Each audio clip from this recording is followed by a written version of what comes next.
All right, children, I think yesterday we started the 13th one. 13, no, not the 13th one, the 12th one. Yeah, we finished discussing up to the 12th one yesterday. Let's continue. The 13th one says, find the zeros of the polynomial f of x. Find the zeros of the polynomial f of x. So f of x is given by x cubed minus 5x squared minus 2x plus 24. So find the zeros of f of x if it is given that the product of its two zeros is 12. So we are given that the product of its two zeros, we know that alpha, beta, and gamma, the zeros of a cubic polynomial. The product of two zeros, so say alpha into beta, is given to be 12. The product of two zeros, so we are given alpha, beta is equal to 12. Now, given this, we need to find all the zeros.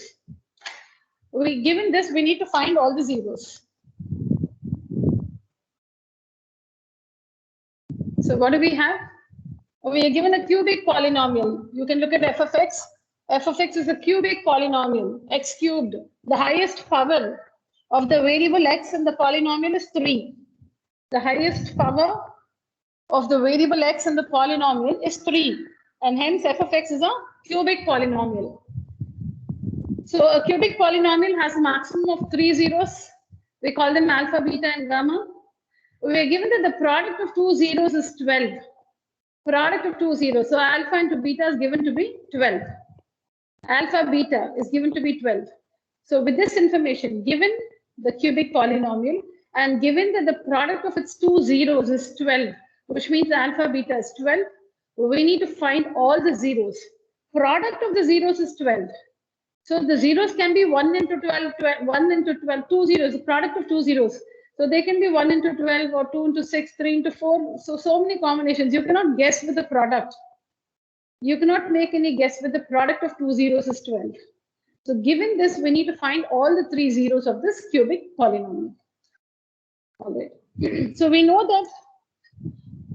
this relationship between the zeros and the coefficients. So we know that alpha, beta, gamma is given by minus d by a. We know that alpha, beta, gamma is given by minus d by a. Why are we using this? We have 3 in all. We know that alpha plus beta plus gamma is equal to minus d by a. We also know that alpha, beta plus beta, gamma plus alpha, gamma is equal to c by a, and alpha, beta, gamma is equal to minus d by a.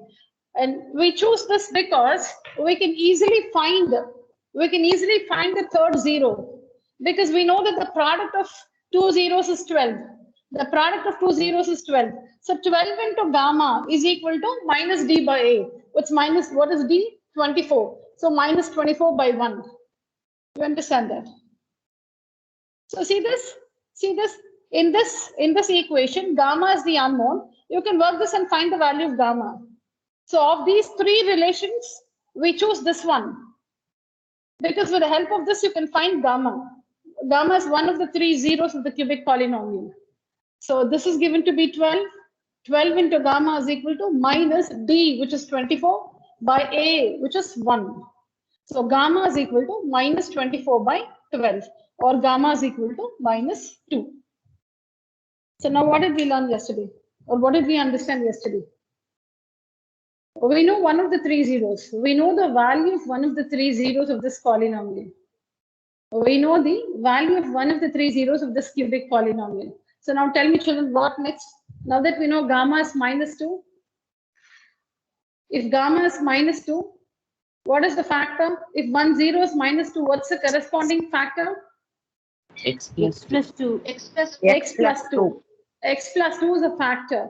X plus 2 is a factor. So now we have a cubic polynomial, and we found that x plus 2 is one of the three factors of this cubic polynomial. So to find the remaining two factors, what do we do? To find the remaining two factors? Division. We need to divide. We need to divide the given. This is 9th standard. So divide the given cubic polynomial. I'm not doing the division. We'll just see the procedure. So we need to divide this cubic polynomial by the factor x plus 2. X plus 2 is a factor. You can just say this implies x plus 2 is a factor of f of x.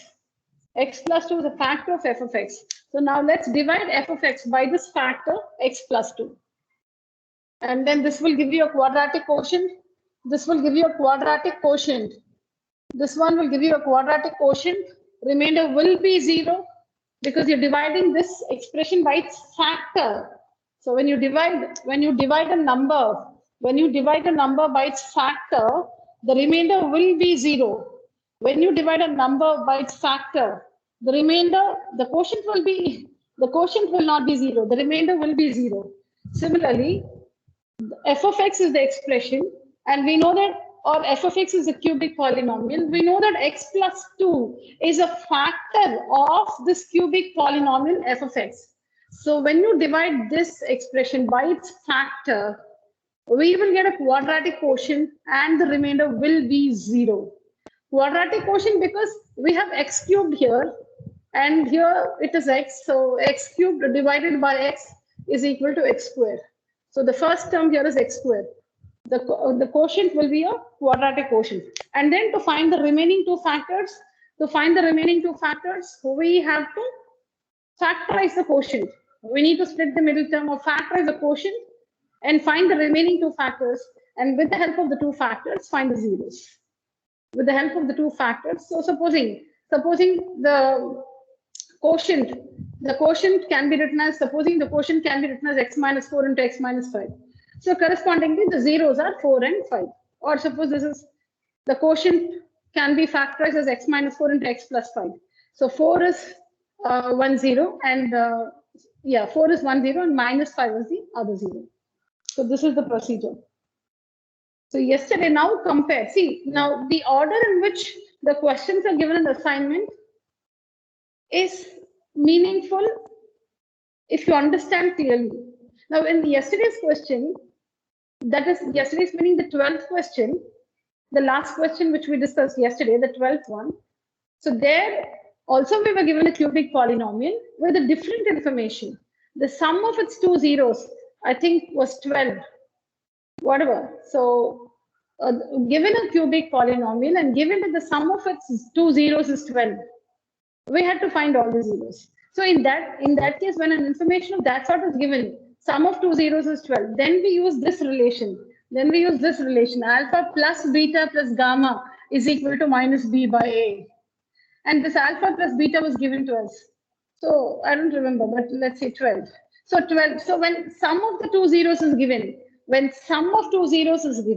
then we'll use this relationship. Alpha plus beta plus gamma is minus b by a. And since we're given that the sum of the two zeros is 12, so we have 12 plus gamma is equal to minus b by a. We need to pick b and a from the cubic polynomial. I'll just say 24 by 1. So like this, gamma is equal to minus 24 minus, let me just make this 3. So this will be minus 3 and 12 on this side will be minus 12. So gamma is equal to minus 15. So like this, we get gamma is equal to minus 15. Assuming minus b by a is 3 by 1, assuming. So we have gamma is equal to minus 15. And what do we do with gamma now? Gamma is one of the zeros. So if it's minus 15, then the corresponding factor is x plus 15. So the procedure is the same. Then divide the cubic polynomial by this factor. Yeah, in the same procedure. So the difference between the 12th one and the 13th one is that relation which you'll have to choose of the three. So when the sum of the two zeros is given, we go with this one.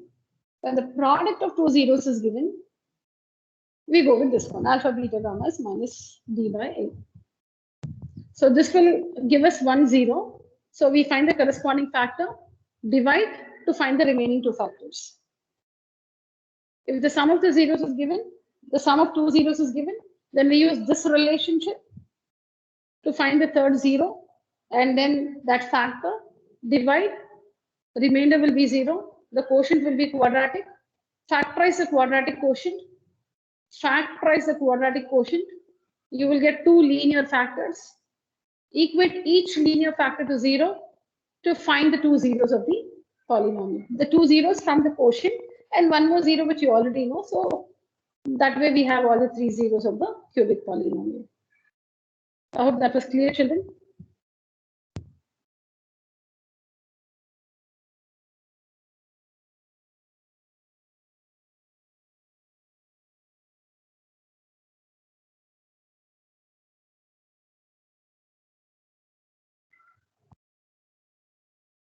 Yes, I'm waiting for your acknowledgement.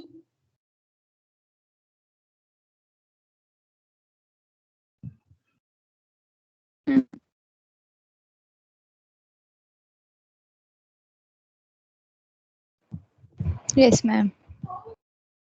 Yes. Yes, ma'am. Any questions? Please ask me.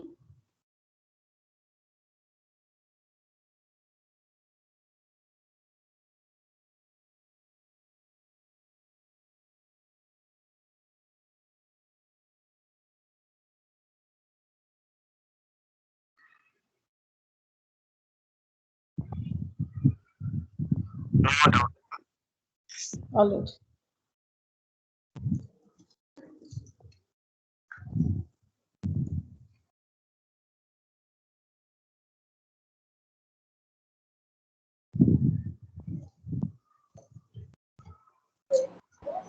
Ma'am, the board is not clear for me.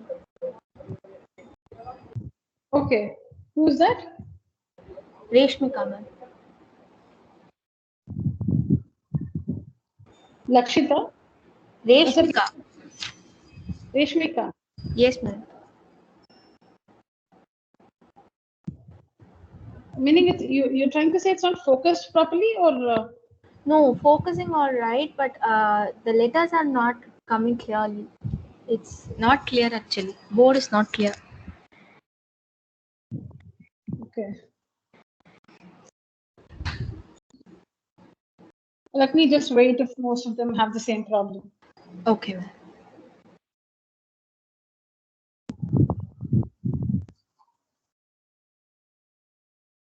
Is it clear for at least one of you in the meeting?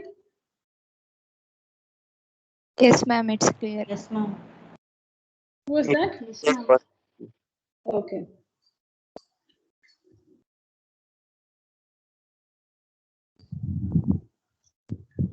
In question number 14.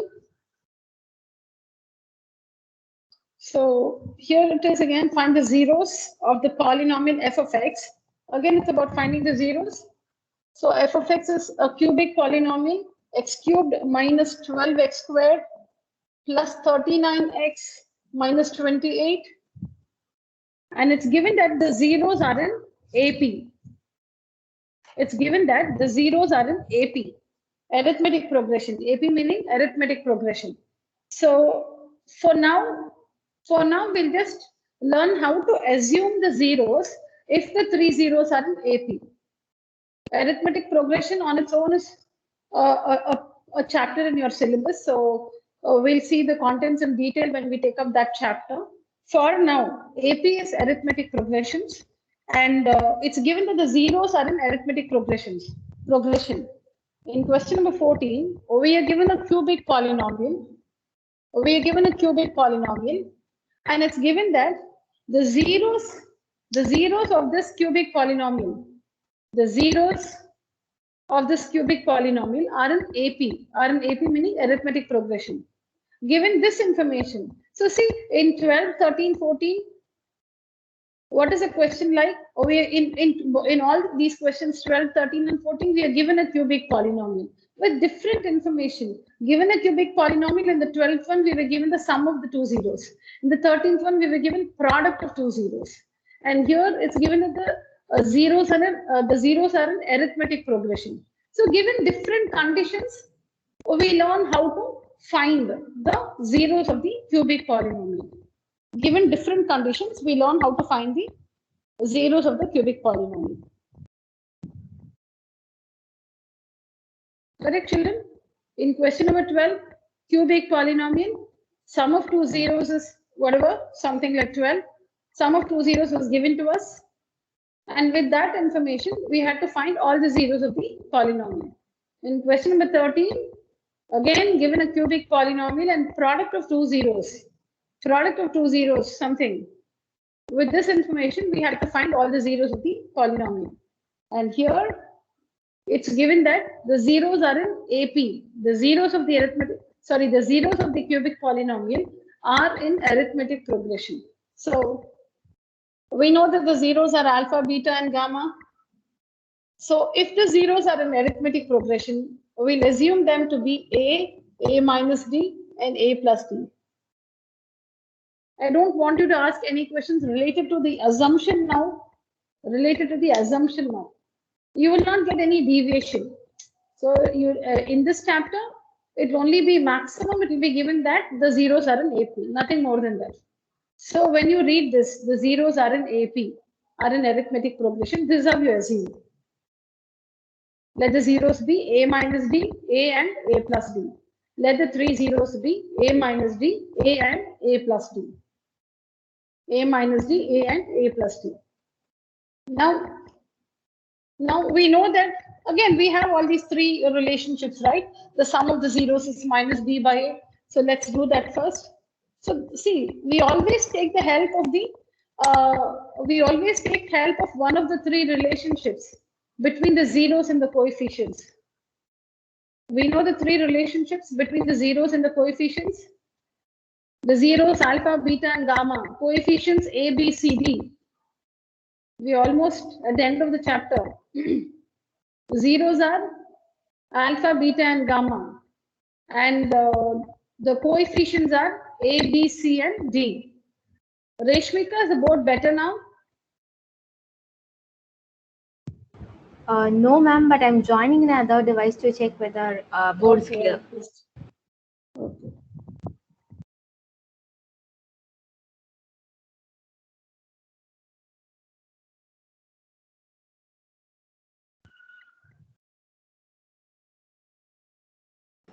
Yeah, ma'am, it's clear in the other device. Very good, very good.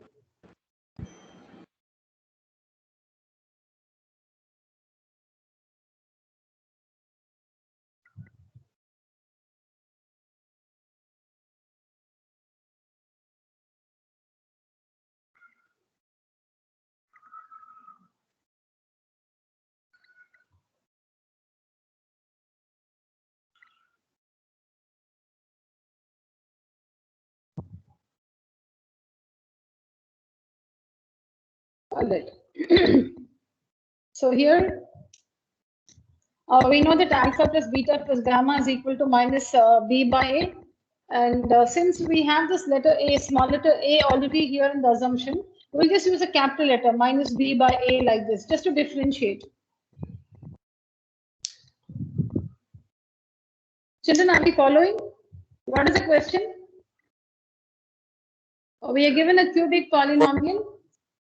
We are given that the zeros of this cubic polynomial has a maximum of 3 zeros, and we are given that the 3 zeros are in arithmetic progression. The 3 zeros are in arithmetic progression. So in that case, we assume the zeros to be A minus D, A and A plus D. Or you can say X minus Y. See, you can say X minus Y, X and X plus Y. Or you can say P minus Q, P and P plus Q. Okay, so assume the zeros like this. Now let's use the relationship between the zeros and the coefficients. The zeros are alpha, beta, and gamma. The coefficients are A, B, C, and D. So we know that the sum of the zeros is given by minus D by A. We know that the sum of the zeros is given by minus D by A. So what is alpha? A minus D plus A plus D is equal to minus B by A minus B, which is minus 12 by A. A is 1. So we have A minus D plus A plus D is equal to 12. Minus D plus D gets cancelled. So 3A is equal to 12. A is equal to 12 by 3. A is equal to 4. A is equal to 4.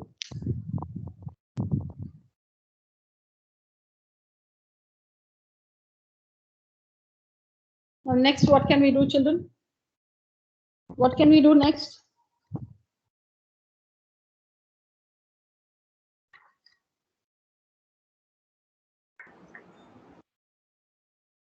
Ma'am, alpha beta gamma is equals to 28. Any other method? That's how I have worked. Any other method?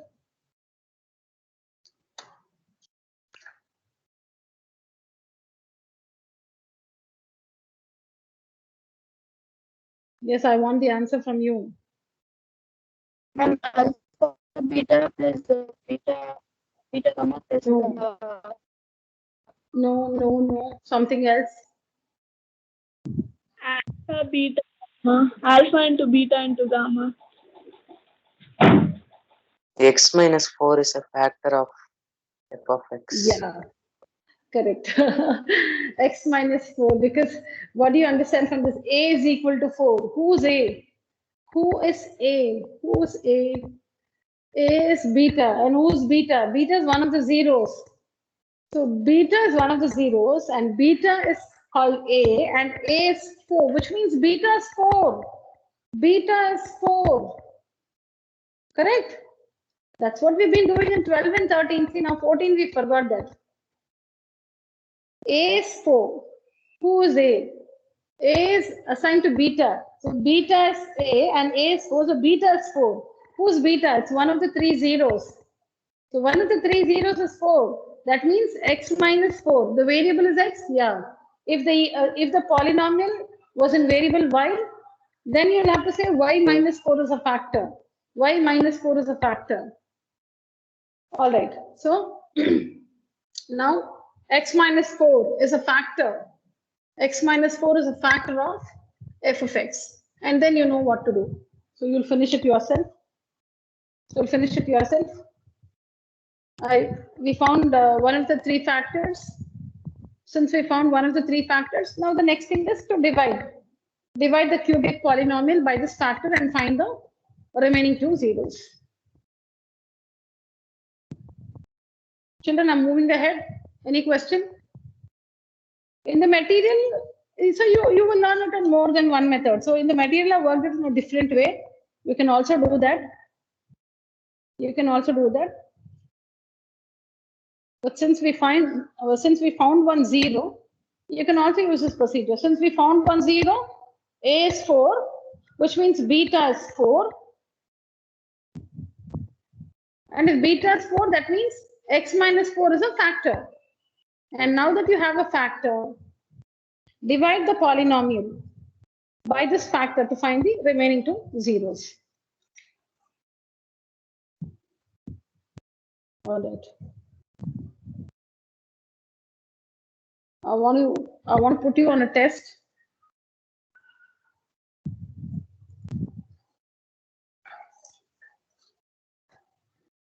Yes, children. Want this?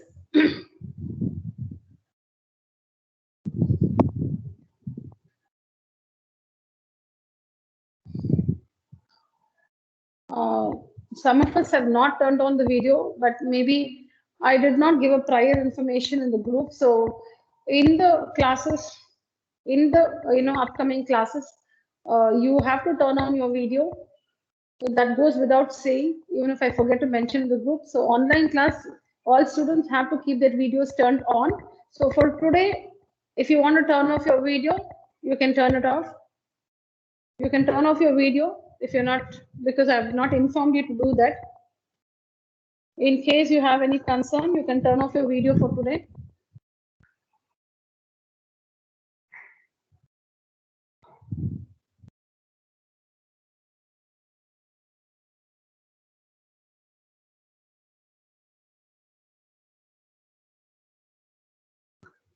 Yes.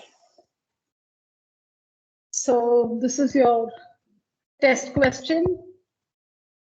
If alpha is 3 plus root 2 by 3 minus root 2 and beta is 3 minus root 2 by 3 plus root 2, frame a quadratic polynomial.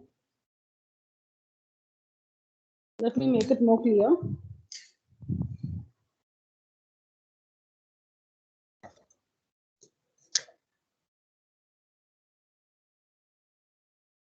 frame the required quadratic polynomial whose zeros are alpha and beta. This is your question, children. Yes, start working.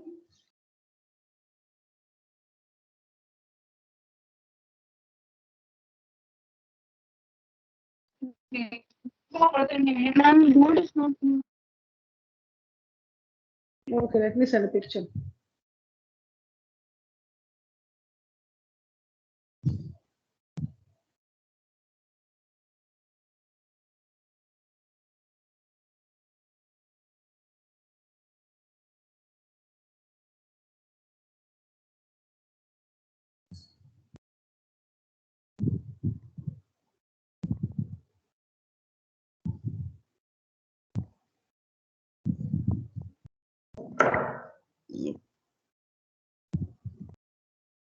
Yeah, I've shared the picture in the group.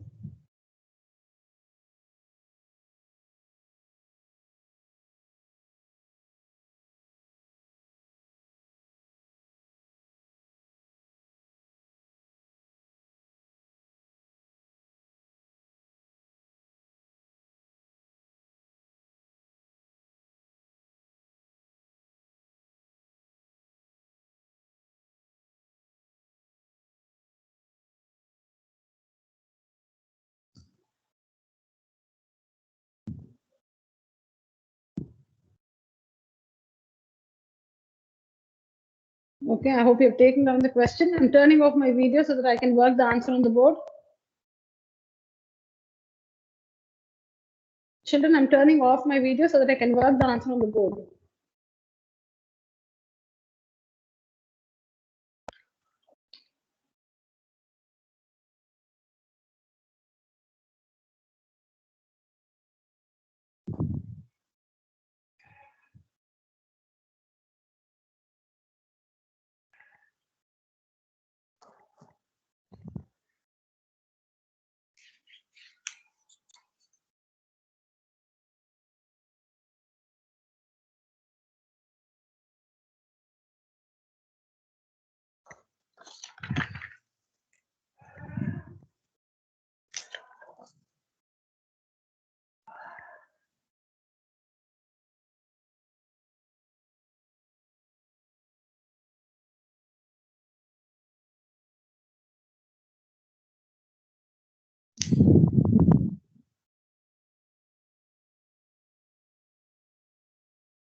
Somebody's finished?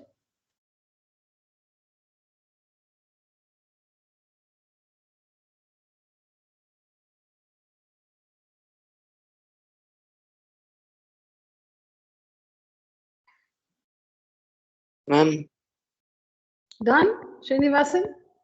yes, ma'am. Very good.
I got only one voice.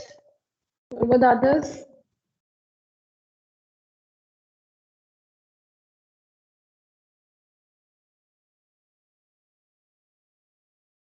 Who else has finished?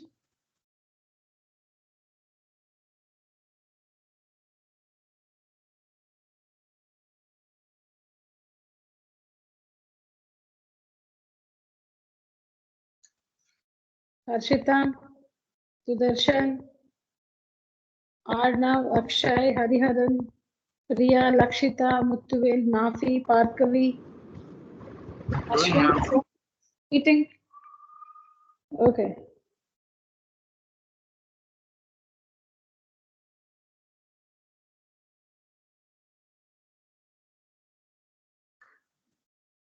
Okay, what is the rule to construct a quadratic polynomial?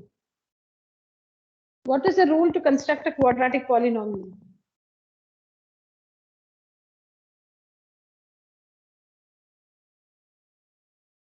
How do you construct a quadratic polynomial?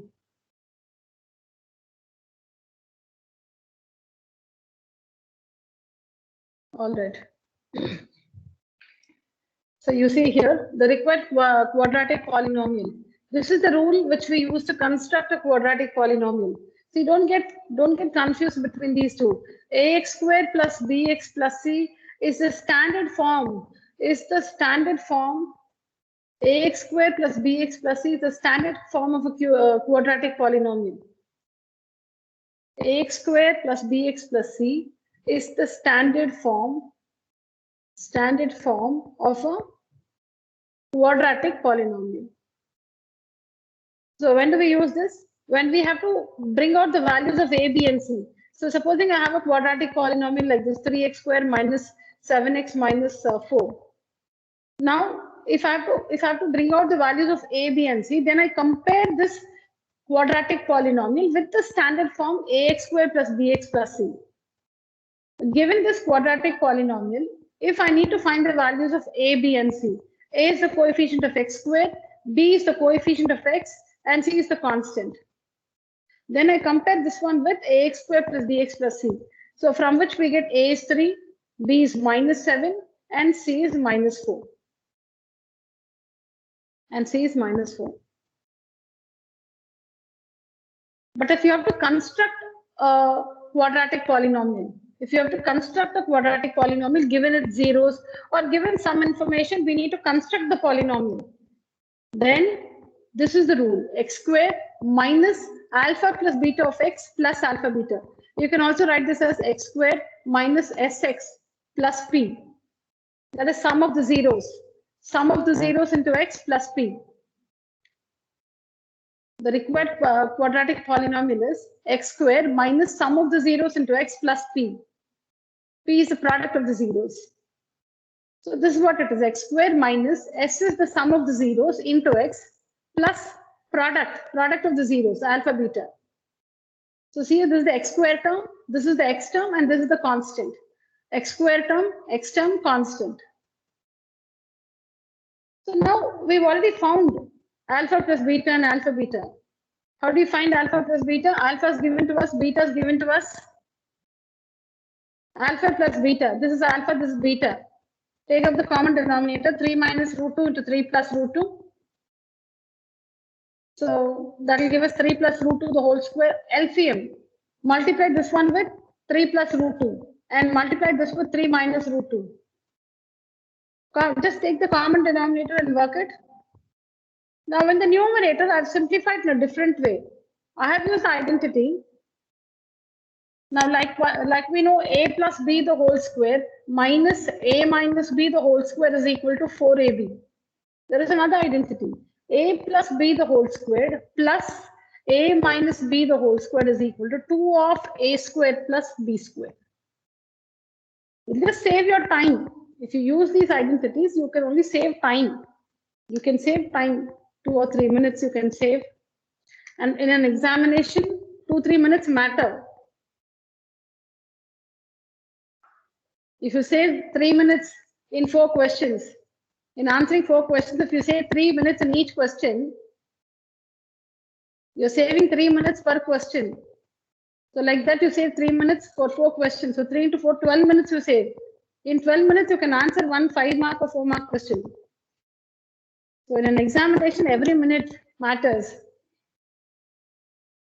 A plus b the whole square minus a minus b the whole square is equal to 4ab. A plus b the whole square plus a minus b the whole square is equal to 2 of a square plus b square. Now what we have in the numerator here, looks like a plus b the whole square. Okay, why a plus b? Because see the first terms in the 2 brackets, 3, 3, root 2, root 2. The connector plus minus. The connector plus and minus. So 3, 3 like a, root 2 like b, plus minus. So a plus b the whole square plus a minus b the whole square. What is a? It's 3. What's b? It's root 2.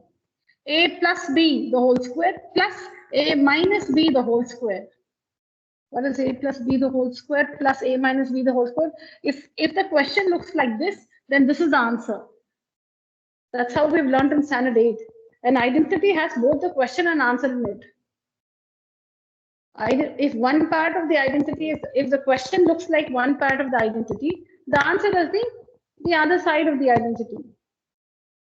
So now what we have in the numerator? What we have in the numerator is this form. So you can simplify using this expression. It's nothing but 2 of a square plus b square. Because what we have is like this. So the result is 2 of a square plus b square. So see here, 2 of a square. A square is 3 square plus b square plus b square.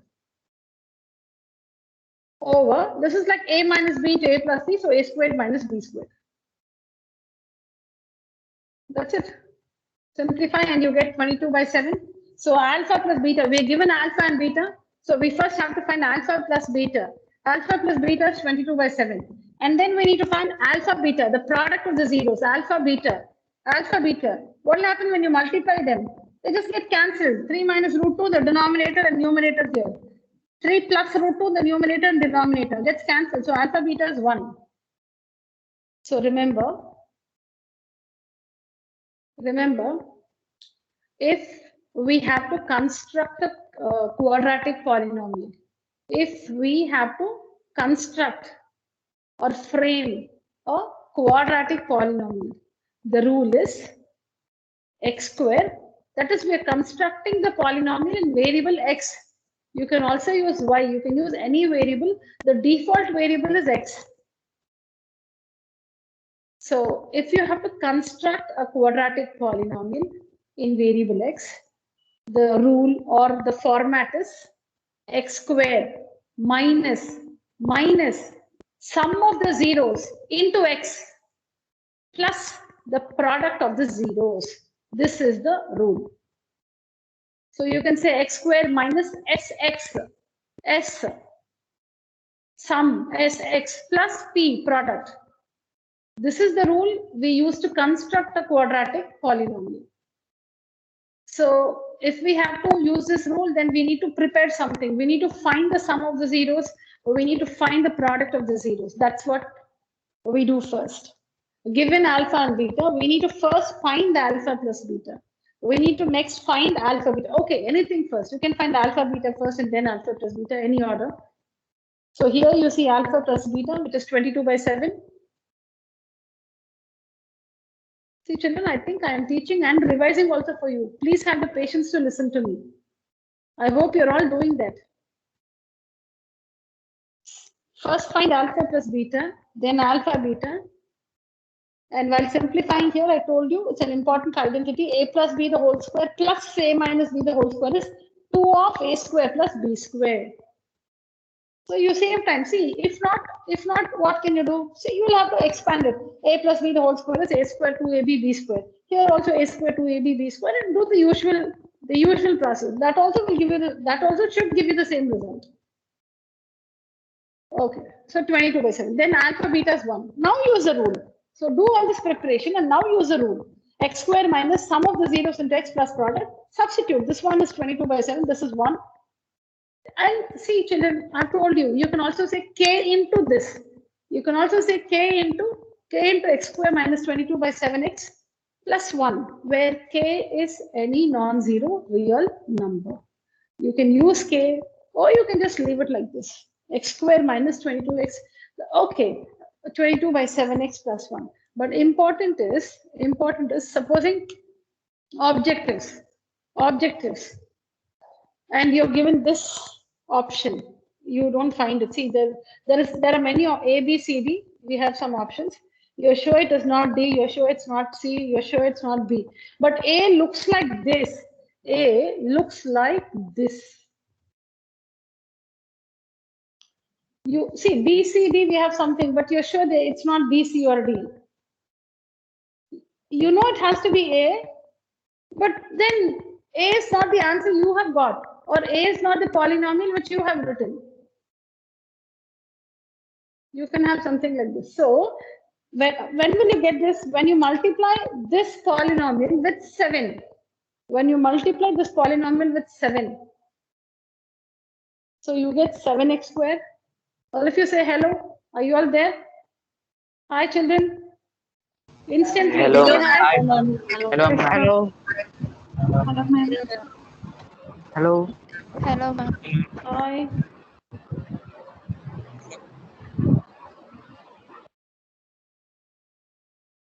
Okay. All right. So, children, now to this quadratic polynomial, when you multiply each term by 7, so this one by 7, 7x squared. This one by 7, so 22 by 7 into 7, 7 and 7 cancel, so 22x. And this one by 7, you get 7. Now, how is it possible? No, how can you multiply an expression? Like, if it's an equation, you can multiply both the sides by a constant other than 0. If it's an equation, you can multiply both sides. How can you multiply an expression? The meaning is, this polynomial will also have the same zeros. This polynomial also will have the same zeros.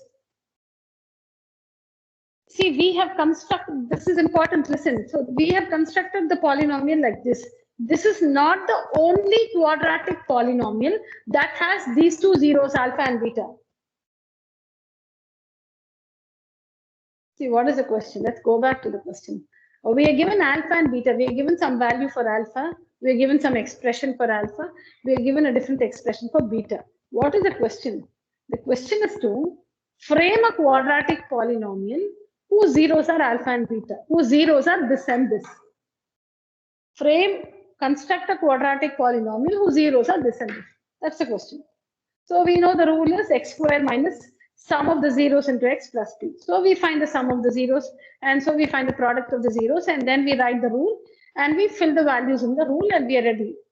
We got the required quadratic polynomial. But remember, that is not the one and only polynomial. That is not the one and only polynomial, one and only quadratic polynomial with these two zeros. Every other quadratic polynomial which you get,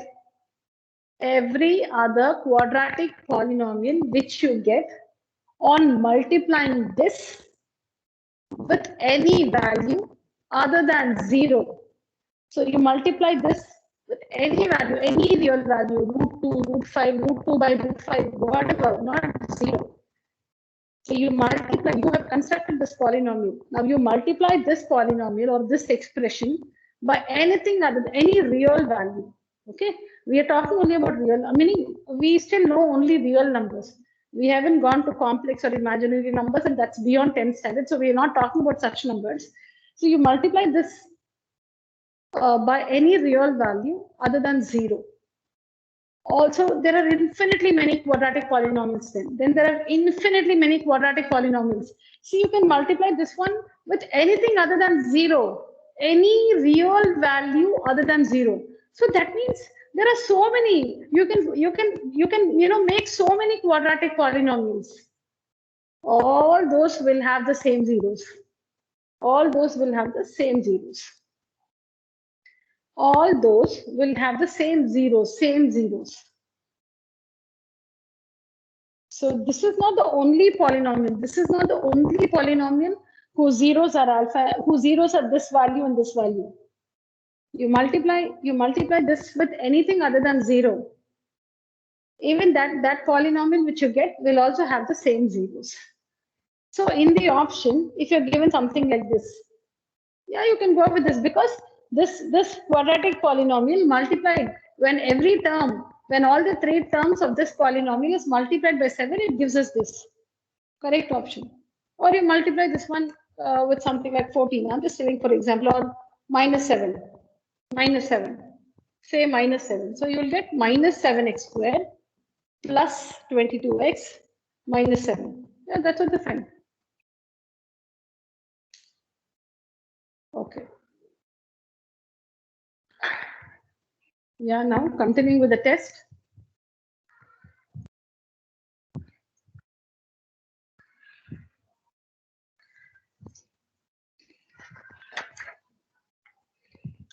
Now this I want a quick answer. I'm giving you,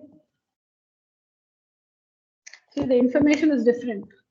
Here I'm giving you alpha plus beta. Alpha plus beta is root 2 plus 1. And alpha beta is and alpha beta is 1 by, yeah, alpha plus beta is root 2 plus 1 and alpha beta is 1 by root 2 minus 1. So given this, frame the required quadratic polynomial whose zeros are alpha and beta. Do this, children.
Yes, are we working?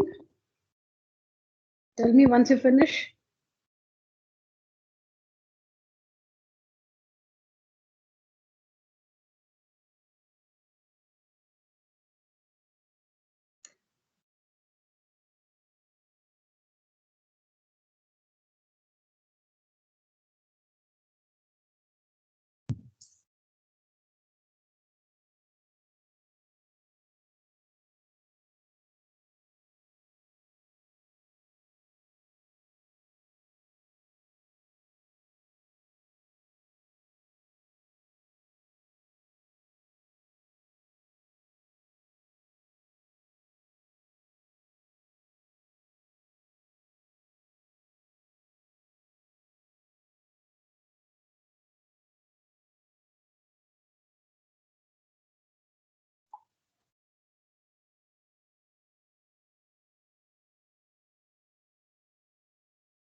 All right. Nobody's volunteering. Ma'am? So, yeah. Ma'am, is the answer is x square plus x plus 1?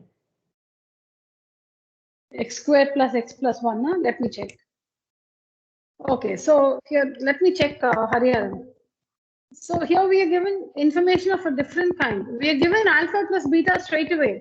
Alpha plus beta is given to you. The sum is given to you. The product is given to you.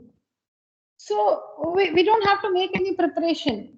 We just need to simplify. If alpha plus beta and alpha beta can be simplified, you just need to simplify them. Let's see what simplification means. Now alpha plus beta is equal to root 2 plus 1. Since it's irrational, we'll just check the denominator. What's the denominator? It's like by 1. So the denominator is rational. So this is fine. What about alpha beta? Alpha beta is 1 by root 2 minus 1. So here we can rationalize the denominator. Here we can rationalize the denominator. So how do we do that? Multiply and divide by the conjugate of root 2 minus 1. Multiply and divide by the conjugate. So that gives us root 2 plus 1 by a minus b into a plus b is a squared minus b squared. So we get 2 minus 1. So alpha beta is equal to root 2 plus 1. So here we are given alpha plus beta and alpha beta straight away. So the required polynomial, the required quadratic polynomial is x squared minus alpha plus beta of x plus alpha beta. All right, x squared minus alpha plus beta of x plus alpha beta, which is x squared minus alpha plus beta root 2 plus 1 of x plus alpha beta root 2 plus 1. Root 2 plus 1. Leave it like this. Do not open up the brackets. Don't open the brackets because you need to show the x square term. You need to show 3 terms, of which one is the x square term, one is the x term, and the other is the constant. So don't open up the bracket because this is already in the correct form. X square term, x term, and constant. So here we are given alpha plus beta and alpha beta. We are given alpha plus beta and alpha beta. Alpha, so things are ready. We just have to substitute the value of alpha plus beta and alpha beta in the format. But before that, what we have to do is we need to check if alpha plus beta, this expression can be simplified, and this expression alpha beta, this one, can be simplified. So this is root 2 plus 1, which is fine because the denominator is 1, it is rational. So this is fine. But when you look at alpha beta, it's 1 over root 2 minus 1, which can be rationalized. Meaning the denominator of this one can be rationalized. So do that process and we get alpha beta is root 2 plus 1. So now use these values in the format. X squared minus sum of the zeros, root 2 plus 1 of x plus product root 2 plus 1. So this is the answer.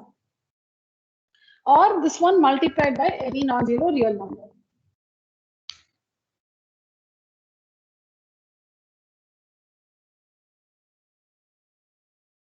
All right, children, just give you 3 minutes time. Go and get your get a graph notebook. Get a graph notebook or some graph sheets. We'll just switch to statistics. We learn how to make the less than and more than, less than and more than cumulative frequency curves. Cumulative frequency curves. They're called ogives, ogives, or ogives. So we get used to the pronunciation our teacher uses at school. We get used to the pronunciation our teacher uses at school. So I don't know how I got this. I've been saying ogives, ogives. It's actually ogive. It's ogive. It's pronounced ogive. Ogives. Ogives. It's not ogive. It's not ogives. Ogive. So I'll be mixing ogive and ogive because ogive is stuck to my mind. Maybe because my teacher used that in school. I don't remember, but I don't want to blame anybody. But I'm used to saying ogive. So I might mix the pronunciation with ogive and ogive. Ogive is the correct pronunciation. Ogive is the correct pronunciation. Ogive. So let me also get used to that. Ogive. Yeah, children, fetch your graph notebook or graph sheets.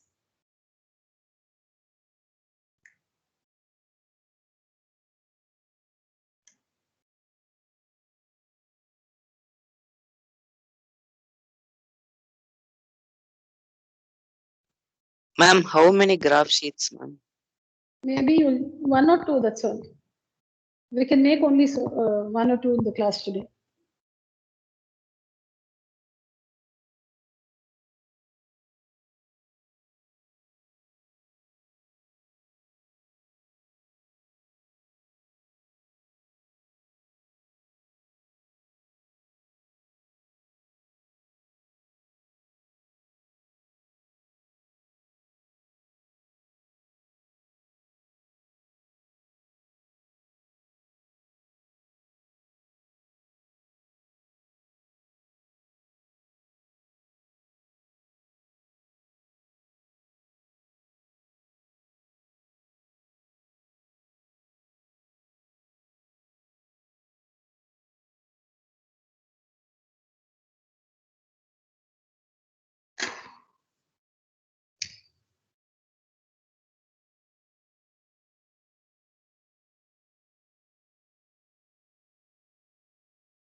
Write down, children, marks, make two columns, marks, number of students. Under marks, we have the class interval 0 to 10, 10 to 20, 20 to 30, 30 to 40, 40 to 50, 50 to 60, 60 to 70, 80, 80 to 90, and 90 to 100.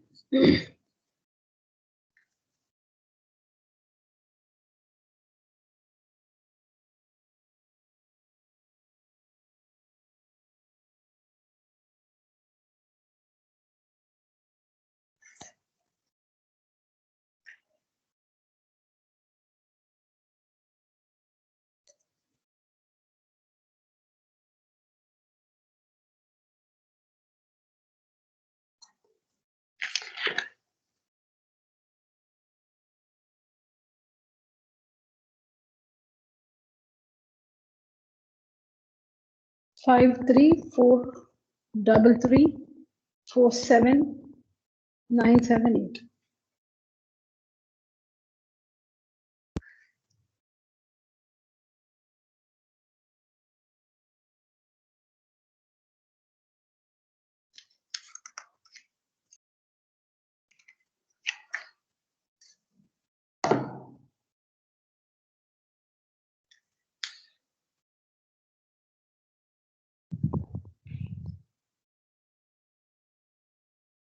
So what are we supposed to do with this table? What are we supposed to do with this table? Need to find the frequency. No, meaning I've not completed the question. Yeah, I've not completed the question. 1 minute. So we are supposed to prepare a less than ogive or ogive. Prepare a less than ogive for the given frequency distribution. For the given frequency distribution.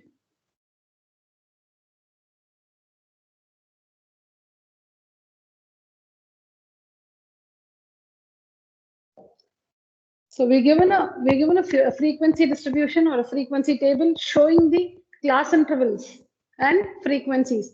The class intervals represent the marks of the students, and the frequencies are the number of students against each class interval.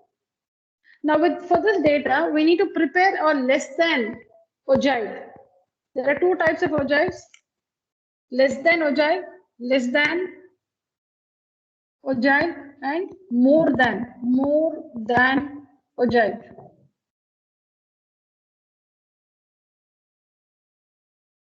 So ogives are nothing but their cumulative frequency curves. Their cumulative frequency curves. Ogives are nothing but cumulative frequency curves. Now, why should you prepare less than ogive for the distribution? What are you going to infer? What is that you're going to get out of this graph? So from this graph, you can find or locate the median graphically. We use this to locate the median graphically. So we know how to find the median for a frequency distribution using the formula. Given a frequency distribution or a frequency table, we know how to find the median using the formula.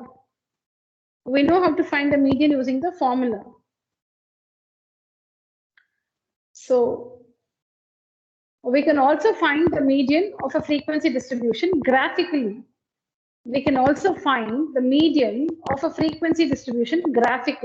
That's all. Median can be computed in two ways. Median can be computed using the formula L plus, you know that, n by 2 minus Cf by f into h will give you the value of median algebraically. That's working algebraically and finding the value of median. Now this is graphically, finding the value of the median graphically. So graphically, you can find the value of the median using any one of the two ogives. You can prepare the less than ogive and find the median graphically, or you can also prepare the median graphically. You can also make both the ogives on the same graph paper and find the median graphically. Children, let's understand the situation. I repeat, we are given a frequency table or a frequency distribution. That's the first thing. We are given a frequency table or a frequency distribution. We are asked to prepare a less than ogive.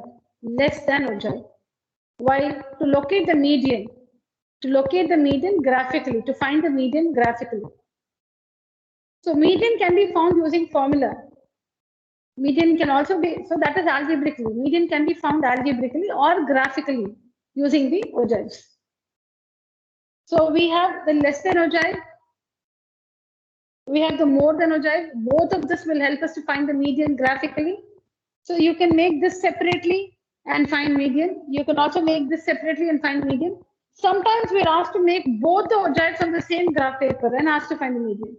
So the question can be any one of the three kinds. It can be prepare the less than ogive and hence locate the median, or prepare the more than ogive and locate the median, or prepare both the ogives on the same graph paper and hence find the median. So what we understand is we make or we prepare ogives to find median graphically.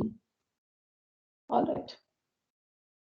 So prepare a less than ogive for the given frequency distribution and locate the median, or locate the value of the median from the graph and locate the median. So let's prepare the less than cumulative. Let's prepare the less than cumulative frequency table. Let's prepare the less than cumulative frequency table showing the values, or you can say showing the less than values and the corresponding cumulative frequencies. You can have one more column called the points to be plotted. Points to be plotted.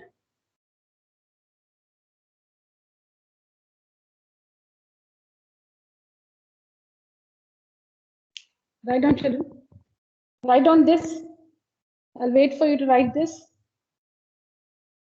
Please take down the distribution. Ma'am, share the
Are we ready, children?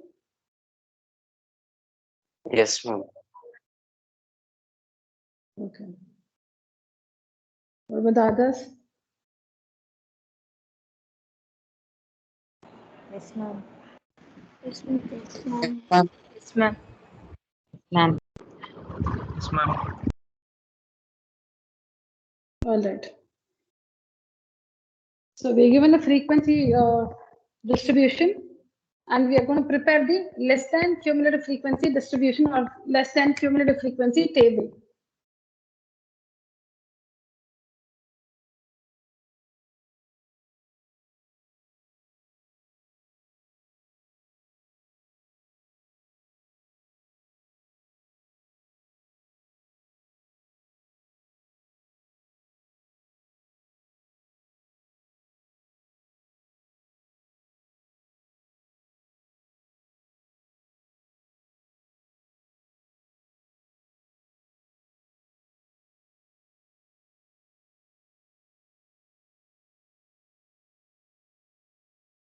All right, children.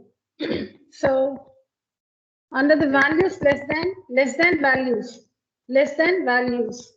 So you need to write out all the upper limits. Less than 10, write out all the upper limits. 10, 20, 30, 40, 50, 60, 70, 80, 90, and 100. Under this column, less than values, write out all the upper limits. Write out all the upper limits of the different class intervals. We know how to prepare this table actually. We are aware how to prepare this table. Now, values less than 10. What are the values less than 10? 5. Children, we've already seen this. What are the values less than 20? Values less than 20. Values less than 20. Both these class intervals have values less than 20. So 5 plus 3, 8. 5 plus 3, 8. Values less than 30. Values less than 30.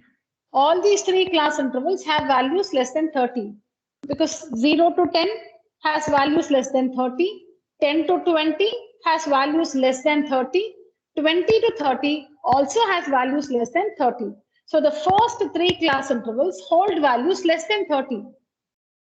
So add the corresponding frequencies. 5 plus 3 plus 4, 12. So you understood, no? First we wrote only 5, then 5 plus 3, 8, then 8 plus 4, 12. So it goes on like that. Otherwise, you can just check with one more. Values less than 40. Values less than 40. Less than 40, all the first four. The first four class intervals have values less than 40. So add the corresponding frequencies. 5 plus 3, 8, 12, 15. 15. So we first wrote 5 and then 5 plus 3, 8. 8 plus 4, 12. 12 plus 3, 15. Now it's going to be 15 plus 3, 18. Then 18 plus 3, 22. 22 plus 7, 29. 29 plus 9, 38. 38 plus 7, 45. And 45 plus 8, which is 53. 53. So you can just check with one, now see this one. Values less than 60. Values less than 60. The first 6 class intervals hold values less than 60. The first 6 values these are the less than values. Values less than 60. Less than 60. This is less than 60. This one holds values less than 60, less than 60, less than 60, less than 60, less than 60. the first 6. So add the corresponding frequencies. 4 plus 3, 7, 7 plus 3, 10, 10 plus 4, 14, 14 plus 8, 22. Do we have 22? Did I take it incorrectly? 5 plus, sorry. 1, 2, 3, 4, 5, 6. 1, 2, 3, 4, 5, 6. Till here. 4 plus 3, 7. 7 plus 3, 10. 10 plus 4, 14. 14, 17, 22.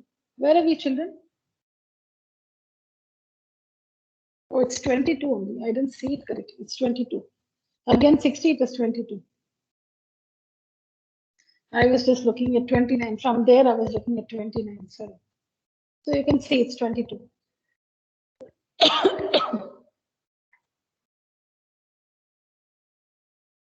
So like this, we have prepared the less than cumulative frequency table. Less than cumulative frequency table or distribution. What do we do? The first column says less than values, under which we write out all the upper limits of the class intervals. That's the first step. Next column is the cumulative frequency column. So we write the first frequency as it is and then keep adding. 5 plus 3, 8. 8 plus 4, 12. 12 plus 3, 15. 15 plus 3, 18, and so on. Now coming to the points to be plotted. Coming to the points to be plotted. The upper limit, comma, the cumulative frequency. That is 10, 5. 20, 8. 30, 12. Tell me the others, children. 40, 15. 15. 15. Then 50, 18. 50, 18. 60, 60, 22.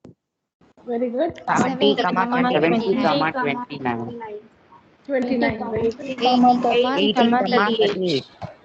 38. 90, Nice. 45. 90, 50, 45. And finally, 100, 53. 100, 100, 53.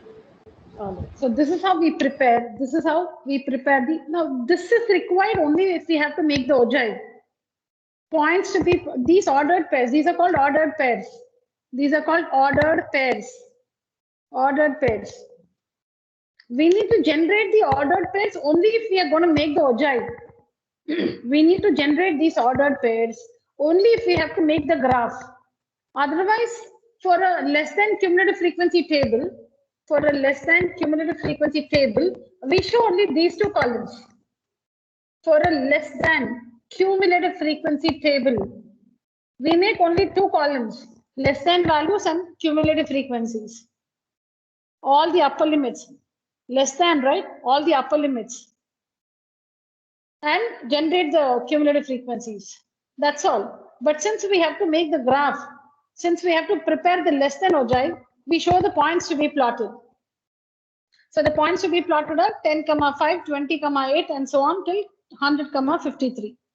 Now take out your graph book or graph paper. You'll have to plot every ordered pair. Let's see how we decide the scale.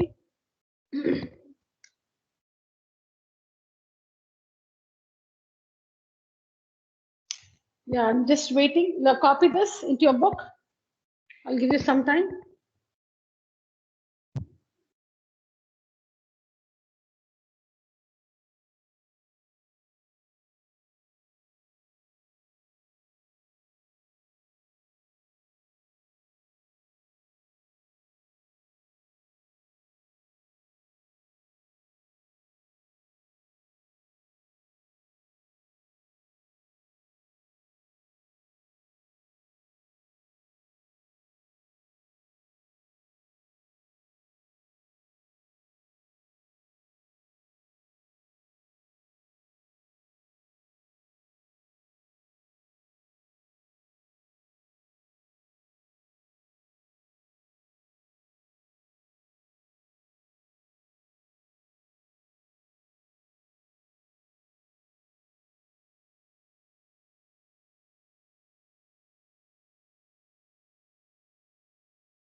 Are we ready, children? Yes, ma'am. Yes, ma'am. Yes, Let's ma'am. finish it. Okay.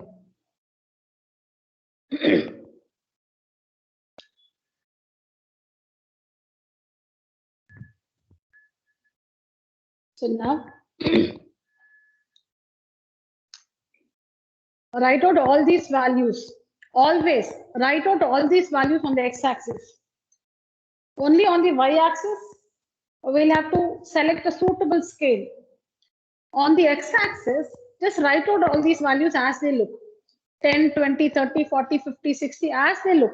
Look at these values, the x coordinates. Write out all those values on the x-axis. So this is 0, you know. So 10, 20, 30, 40, 50, 60, 70, 80, 90, and 100. Write down, children. Let's do it together. Write out all these values, the x coordinates. Write all these x coordinates as the points on the x-axis.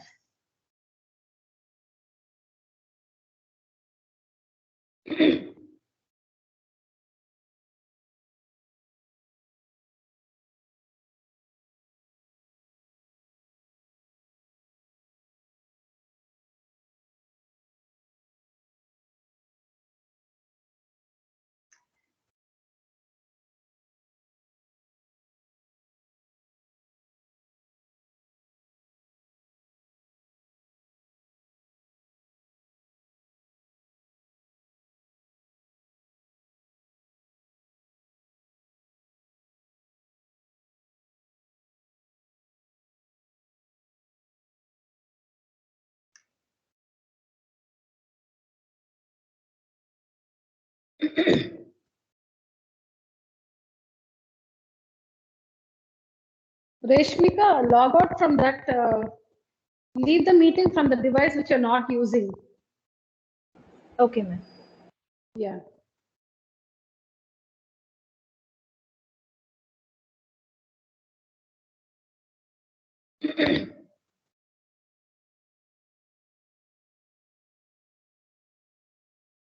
All right, children, let's continue. So this is what we do on the x-axis. Write out these values, all the x coordinates here as the points on the x-axis. Now on the y-axis. On the y-axis, select a suitable scale. See, the values range from 5 to 53. We have 5, 8, 12, 50, 18, 22, 29, 38, 45, and 53. So we have from 5 to 53. We have from 5 to 53. So you don't have to mark like 20, 40, 60. That will be too small, right? 20, 40, 60, your curve will be very small. So a suitable scale, tell me children, suitable scale. 5, 10, 15, 20. Yeah, so you can go with 5, 10, 15, 20. The graph will be a little big. See, now the graph which you prepare shouldn't be too big or too small. But what is too big, what is too small is difficult to say. See, your graph will look something like this. Your graph should not be too small. Your graph should not be very big also. It should not be too big. Accordingly, select the scale. So you can go with 5, 10, 15, 20. You can also go with 10, 20, 30, 40. Both will do. You can mark your 10, 20 on the y-axis. You can take 1 centimeter is equal to 10 units. On the y-axis, we can take 1 centimeter as 10 units.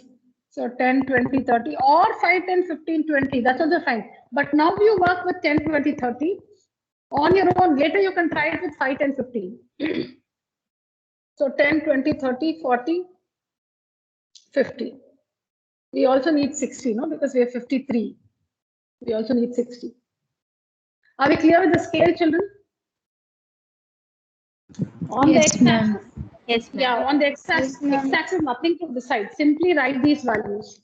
On the x-axis, nothing to decide on the x-axis. Just write these values as it is. On the y-axis, just see the y coordinates to be plotted. See the y coordinates. 5, 8. So it ranges from 5 to 53. So choose a scale accordingly. So 5 to 53. So we have taken on the y-axis 1 centimeter equals 10 units. So we have to write up to 60. We have to write up to 60. 70 you can write, but we will not be using. Now, plot these points. It's very simple. Now plot these points. 10, 5. 10, 5. You have to plot correctly, children. So 10, 5. So somewhere here, 10, 5. Then plot 20, 8. 20, 8. 20, 8. So do that, children. Give you about 5 minutes time. Just plot. Just get the 6 points. Don't do anything with them. Now, when not 10 points. Now here we have 10 points to be plotted. We have 10 order pairs to be plotted. Just get these 10 points. Just mark these 10 points. I'll tell you what to do next. Mark these 10 points. I'll tell you what to do next. You may need up to 5 minutes for that. Do it.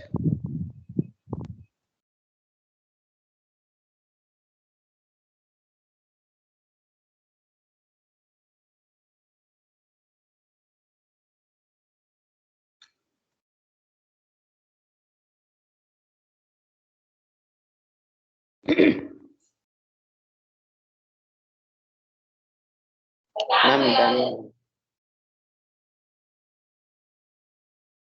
So fast. Finished, ma'am. Oh my God. Okay, that was Srinivasan. Then who was that? Reshmika. Reshmi. Good. There is one Reshmi and there is another Finished, ma'am. Okay, so this is Reshmi, right? I'm Reshmika, ma'am. Oh, I have Reshmika. renamed Let's say Reshmi. Reshmika. Yeah. Yeah, no. I can see you as Reshmi, but if it is Reshmika, say Reshmika because there's another person, Resh. Oh, I think that's Reshma. Okay.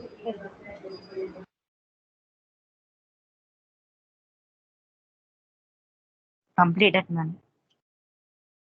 Completed, ma'am. Completed, ma'am. Okay, let me see if I can plot as quickly as you people. I'll take a little longer time, I think. 30, 12. 30, 12. 40, 15. 40, 15. 50, 18. 50, 18. Children, I'm sure you know how to plot. 18 is after 10, you have the small divisions 11, 12, 13, 14, 15, 16, 17, 18. It will be between 10 and 20. Plot carefully. Then 60, 22, 60, 22. So a little above. 70, 29. 80, 38. 90, 45. 45. 90. This is very rough, okay? And then 153. 153. Okay. Now, you're going to join all these points, not with a scale, freehand.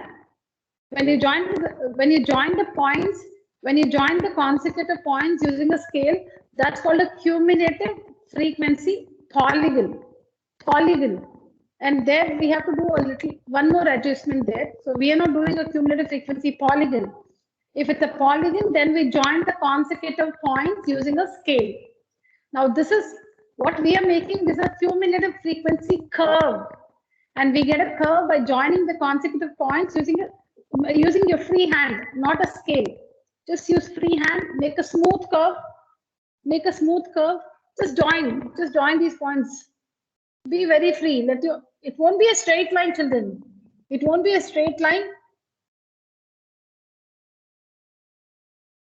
Your graph need not look like what it looks on the board for me, because mine is not up to scale. So it'll be a rising graph. It'll be a rising graph. It'll be a rising graph like this. Join the consecutive points. Make a smooth curve. Free hand and make a smooth curve.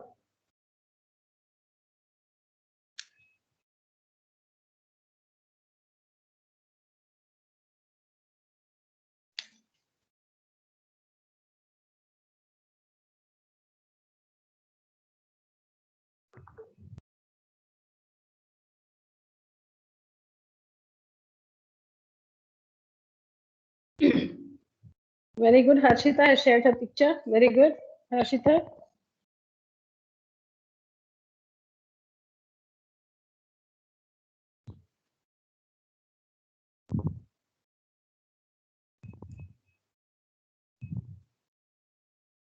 All right, children. So now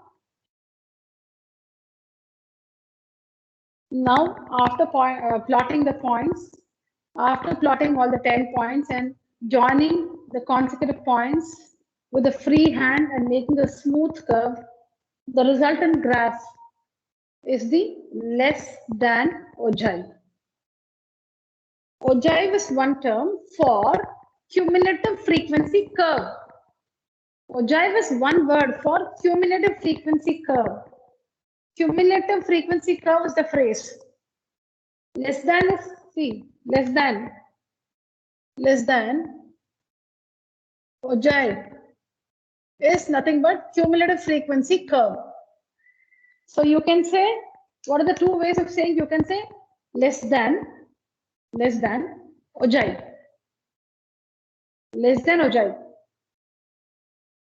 or less than cumulative frequency curve, not polygon, curve, less than cumulative frequency curve. These are the two ways of, calling this graph. Less than ogive. I told you I'm used to saying ogive. Ogive, less than ogive, or less than cumulative frequency curve, not frequency curve, cumulative frequency curve. Less than cumulative frequency curve. So we've made the graph. These are the upper limits of the class intervals. And we understood how to get these cumulative frequencies. Put them together to get the ordered pair or the points to be plotted. Write out all these values you see on the x-axis. And we see numbers from 5 to 53. So we take a suitable scale on the y-axis. We have taken 1 centimeter equals 10 units, and we mark off like this. And then we plot the points. After plotting, we join. We make a smooth curve using free hand. Now coming to the, the most important thing. Why have we made this ogive? To locate the median. Why have we made this ogive? To locate the median. So how do we locate the median? So we need to find n by 2. We need to find n by 2. What is n by 2? N by 2, n is the total of all the frequencies, and that is 53. And that is 53. N by 2 is 53 by 2. 26.5. Now, on the y-axis, all of you locate 26.5. On the y-axis, all of you keep a point on 26.5. 26.5.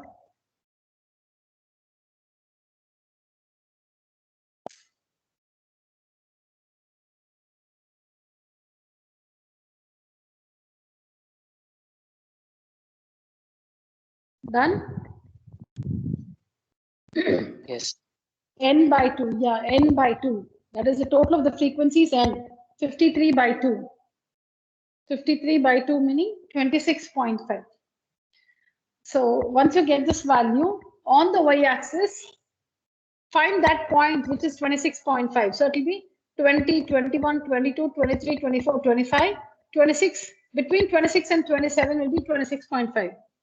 Between 26 and 27 will be 26.5.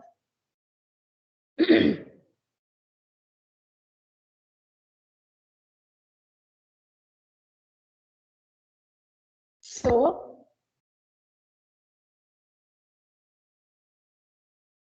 all right, now I'm ready. So see here, from this point, draw a line. From this point, draw a line parallel to the x-axis till it hits the ogive. Till it hits the ogive. See here, I'll repeat. From that point, 26.5. 26.5, draw, use a scale. Now use a scale.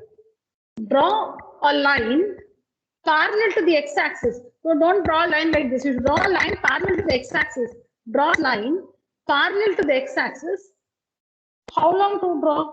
How far should we take that line? Till it hits this curve, till it hits the graph, till it meets or till it intersects the graph. From this point 26.5, draw a line parallel to the x-axis till it meets the curve, till it meets the curve, till it meets the curve.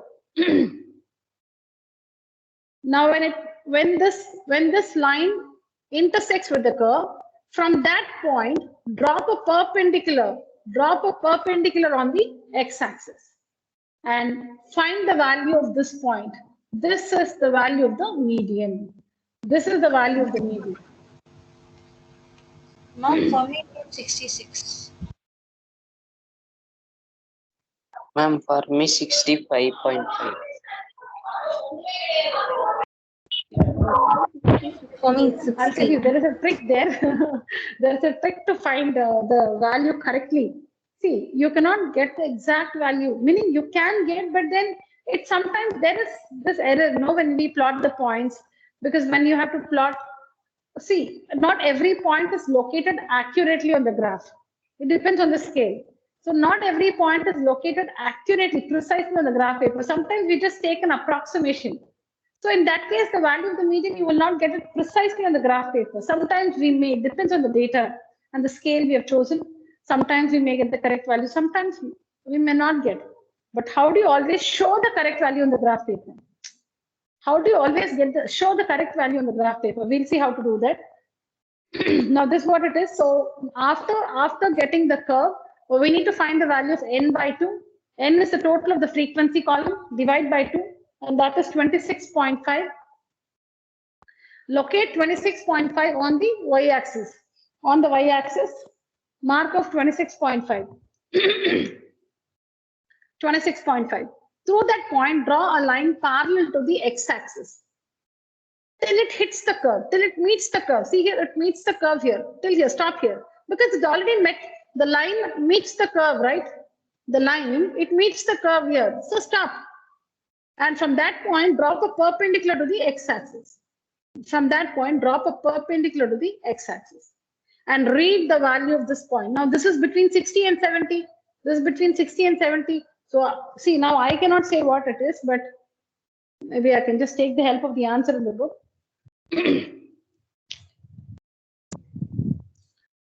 Okay, so in the book, it says 66.4. See now 66.4. See now tell me, we can locate 66 on the graph. See now it's given 66.4. Now tell me on the x-axis between 60 and 70, between 60 and 70 there are 9 divisions. Okay, between 60 and 70 there are the line should land between 60. For all of you, the perpendicular should land between 60 and 70. For all of you, the perpendicular should land between 60 and 70. Now, between 60 and 70, what can you read precisely? Exactly what can you read? You can read 61. After 60, that line after 60 is 61. After that is 62. Then 63, 64, 65. Then 66, 67, 68, 69, and 70. How can you read 66.1, 66.2? That's not possible. But it's given 66.4. So that you cannot read 66.4 on the graph paper. See, by this scale, we can read the numbers, natural numbers between 61 and between 60 and 70.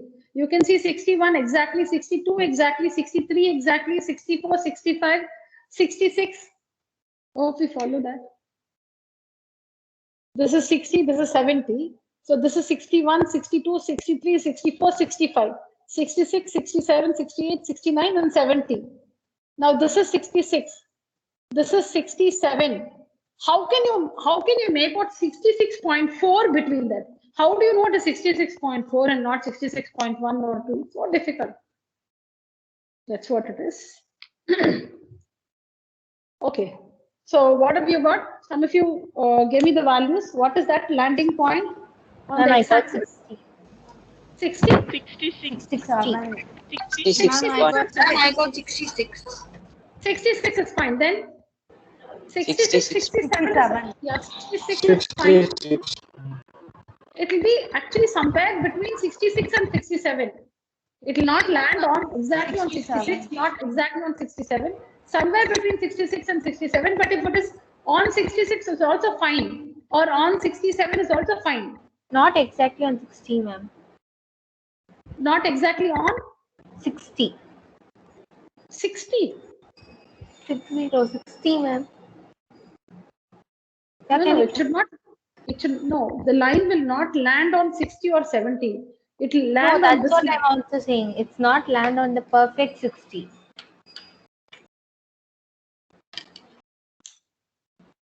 No, kindly be gentle. I don't understand you. Please be gentle. Tell me again. I'm not land on the perfect 60, ma'am. In between 60 and 70. Okay, fine. All right. So I'm saying it will not land on 66. It will not land on 67. It will be somewhere between 66 and 67. It's still good if it is on 66 or on 67. All right. So now this value, this one is the value of the median. This one is the value of the median. Now, how do we? All those of you who know how to find the value of the median algebraically, please find it in the rough column. In your rough column, please find the value of the median algebraically. Use the formula. Or maybe now, if I ask you to do that, we may not be able to finish this. No, children, fine. So I'll tell you what you have to do. When you have to find the median graphically, work the value of the median using the formula. Work the value of the median using the formula. So you have the answer ready. What you get algebraically is the perfect value. What you get algebraically is the perfect value, is the precise value of the median, which you may not get using the graph. So which you have to adjust on the graph paper. So when you have to find the median graphically, we'll first find the, so secretly, in the rough column, we'll find the value of the median algebraically. We'll find the value of the median algebraically. So we have the answer with us.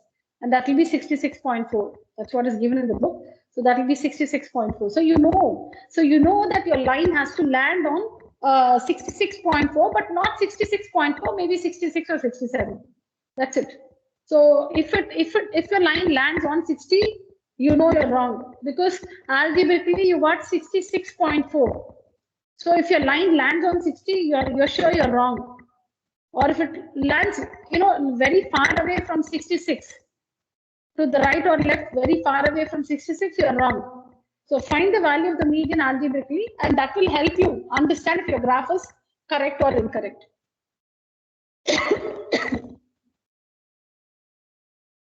So just say from the graph,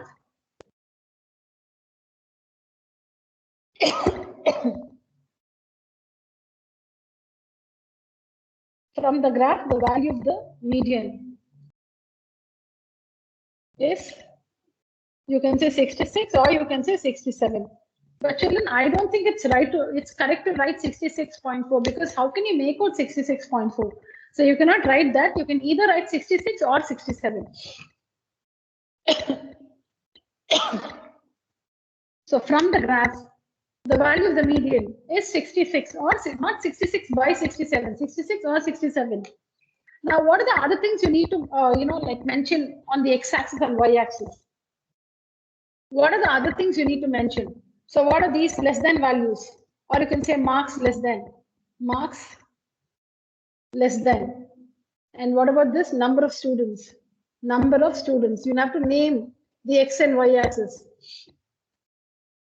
Marks less than on the x-axis, number of students on the y-axis, and all those points which you have plotted, you need to write the corresponding ordered pair.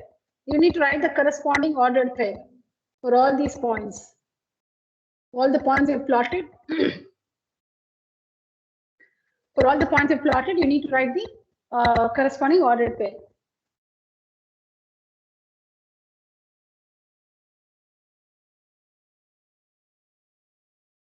And this is the curve. This is the ogive. This is the less than ogive.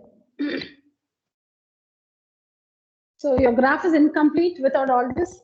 And of course, you know all this. You need to show that this is the x-axis, this is the y-axis. And of course, the scale, you need to write the scale, x-axis, 1 centimeter is equal to 10 units. And y-axis also, 1 centimeter equals 10 units.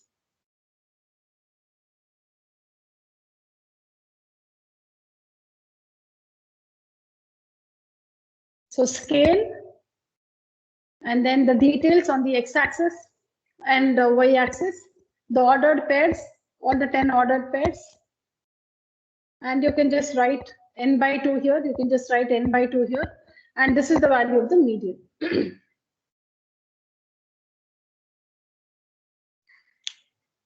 So I said when we make the graph, we'll secretly find the value of the median using the formula so that we are assured that it is correct. Ma'am, what is the title of the graph? Less than cumulative frequency curve. You can write it here. I've written it here. Less than ogive.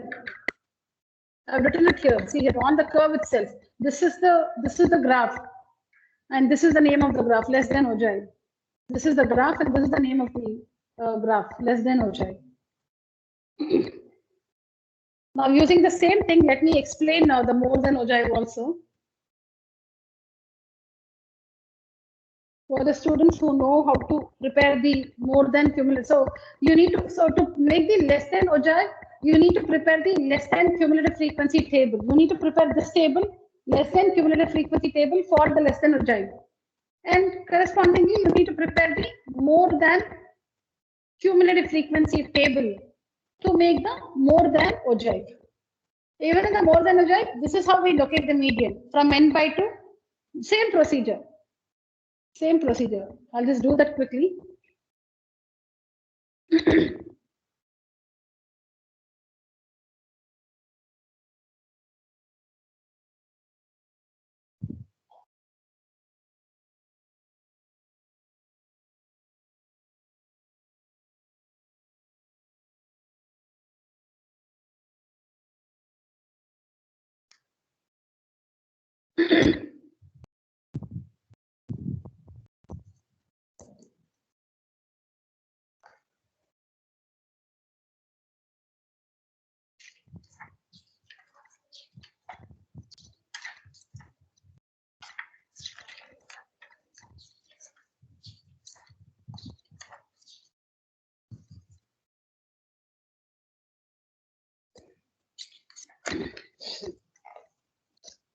So for the same table, children, for the same table, here the question is prepare a less than ogive. So for the same table, you just listen to me now.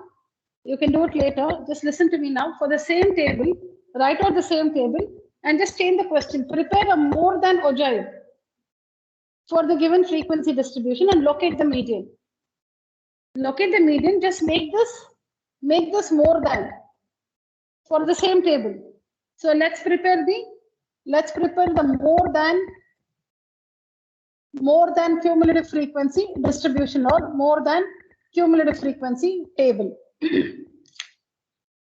More than cumulative frequency table or distribution. So again, we have marks, more than, you can put the symbol anywhere, you can write greater than like this, marks, and the number of students,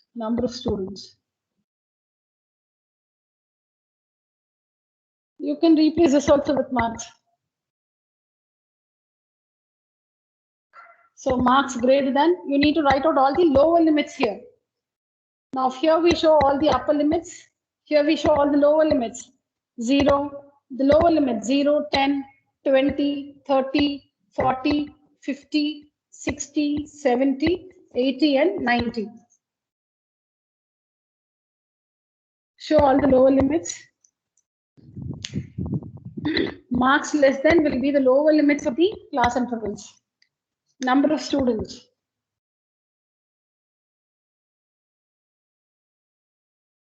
So you can look into your book. Marks greater than 0. All the class intervals there hold values less than 0. Sorry, greater than 0. I cleared the class and I cleared the table from the board. Just look into your book for the table and understand this. Most of us know it. Most of us know it. We've already seen this. Marks greater than 0. Marks greater than 0. All the class intervals hold marks greater than 0. All the class intervals hold marks greater than 0. So add all the frequencies. Add all the frequencies. You will get 53 because the total was 53. Then marks more than 10. More than 10. All the class intervals except the first one. Marks more than 10. Marks greater than 10. All the class intervals except the first one, more than 10. So from 10 to 20, 20 to 30 onwards, everything except the first one. So you'll have to, from 53, you'll have to subtract that value. So keep writing. I'm just using the book. So it will be 53. The total is 53, and then you have to subtract 5. 53 minus 5. 53 minus 5, which is 48. 48 minus 3, 45. 45 minus 4, 41. 41 minus 4, 3, 38. 35.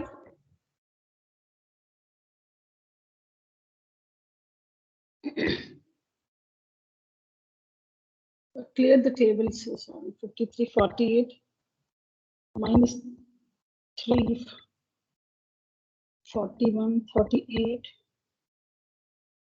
35.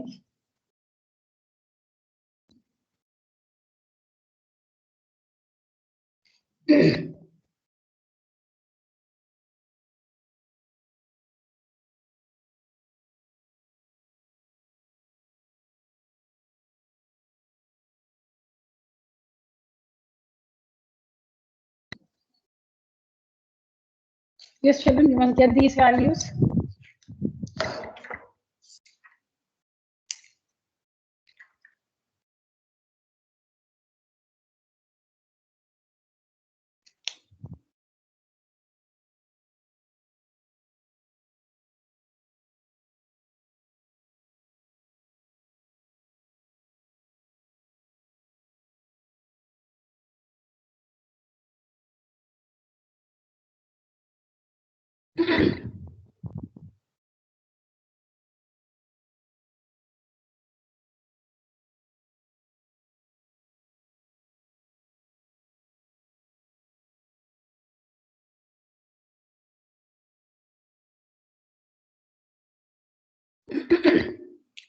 So the points to be plotted,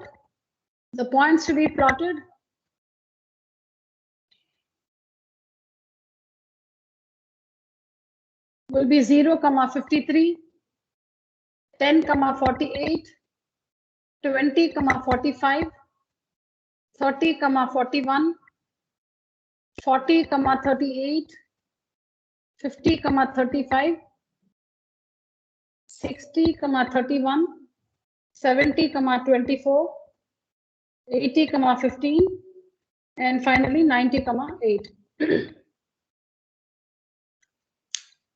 So these are the lower limits of the class intervals. These are the lower limits of the class intervals. And these are the cumulative frequencies. Put them together to get the ordered pairs to be plotted. So you must mention the same details, marks more than, number of students, scale and all that, and plot the points. Plot the points. Write out all these values as it is on the x-axis, 0, 10, 20, 30, 40 as it is. And then choose your scale here. Plot the points. So it will drop down the points when you plot, see 0, 53. They'll drop down. When you plot the points, you get something like this, 1, 2, 3, 4, 5.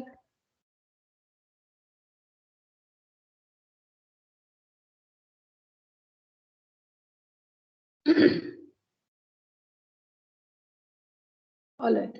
So when you plot the points, you get 10 points like this. Join the 10 points. Join all these points. Freehand, make a smooth curve. Make a smooth curve. And that will be the more than ogive. And use the same procedure. Locate n by 2. Locate n by 2. 26.5. Draw a line parallel to the x-axis. And from that point, from where it, so now this line intersects the curve here. This line intersects the curve here. From that point, drop a perpendicular on the x-axis. This is the value of the median. This is the value of the median. This will be the value of the median. And it will be the same as the earlier one.